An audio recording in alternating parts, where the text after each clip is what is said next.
அடடடா அப்படிங்கிற மாதிரி தான் வந்து ஐயனார் துறை ஆரம்பமே வந்து அமர்க்கலமாக தான் கொஞ்சம் கொஞ்சமாக போயிட்டுருக்கு. சின்ன சின்ன விஷயங்கள் நமக்கு வந்து ரசிக்கிற மாதிரியும் இருக்குது. இன்னொரு பக்கம் வந்து பார்த்திங்க அப்படின்னா வந்து ஒரு மாதிரி கேஷுவலாக கதை போயிட்டுருக்கு. இப்படியே போனால் நல்லாயிருக்கும். போகிற வழியில் திடீர்னு வந்து சம்மந்தம் இல்லாமல் யாராச்சும் கெட்டவனாக்குறேன் நல்லவனாக்குறேன்னு ஏதாவது பல்ட்டி அடிக்காமல் இருந்தால் சரி அப்படின்னு தான் தோணுது.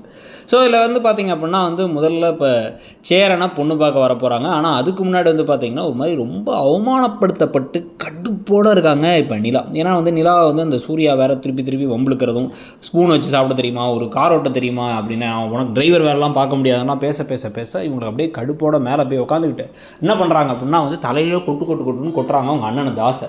ஏடா இதெல்லாம் ஒரு புள்ள இவனை போய் இந்த மாப்பிள்ளையாக பார்த்து எனக்கு கட்டி வைக்க பார்க்குறீங்களாடா, ஏன்டா என்னை பிடிச்சி பாலுங்கடத்தை தள்ள பார்க்குறீங்களா அப்படின்லாம் வந்து பேசிகிட்டு இருக்க. கொஞ்சம் பொறுமையாக இரு, ஷாப்பிங் போனால் தெரியாயிடும் அப்படின்னு கீழே வந்து எல்லாரும் கிளம்பி போகிறாங்க.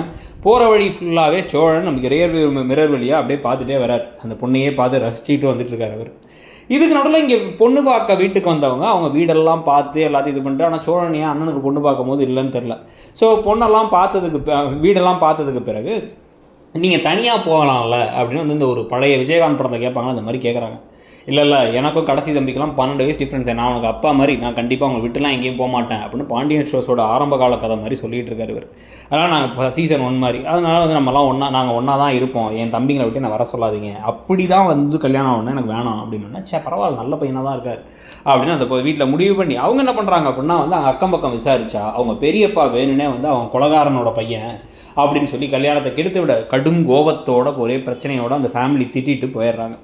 பாவமாக இருக்குது இவங்களாம் பார்த்தா நமக்கு. இன்னொரு பக்கம் வந்து பார்த்திங்க அப்படின்னா வந்து திடீர்னு நிலாவுக்கே ஷாக் தர மாதிரி நல்லவராகி சூர்யா காஸ்ட்லியான புடவை எடுக்கணுங்கிறாரு, நிலாவுக்கு பிடிச்ச புடவை எடுத்துக்கலாங்கிறாரு. இதெல்லாம் பேசும்பொழுது நம்பலாமா வேணாமான்னு அவங்க யோசிச்சுட்டு இருக்காங்க ஒரு பக்கம். இன்னொரு பக்கம் வந்து கதை கொஞ்சம் இன்ட்ரெஸ்டிங்காக தான் நல்லாவும் போயிட்டுருக்கு. உங்களுக்கு என்ன தோணுது அப்படிங்கிறத சொல்லுங்கள். அப்படியே கீழே இருக்க ஷாப்பிங் ஐக்கானை கிளிக் பண்ணியோ இல்லை வந்து டிஸ்கிரிப்ஷன்லையோ காதலர் தினத்தை முன்னிட்டு சூப்பரான பல ஆஃபர்ஸ் ஃப்ளிப்கார்ட் அண்ட் மிந்த்ராவில் ஓடிட்டுருக்கு. அதில் உங்களுக்கு பிடிச்ச ப்ராடக்ட்ஸை பர்ச்சேஸ் பண்ணிக்கோங்க. தேங்க்யூ.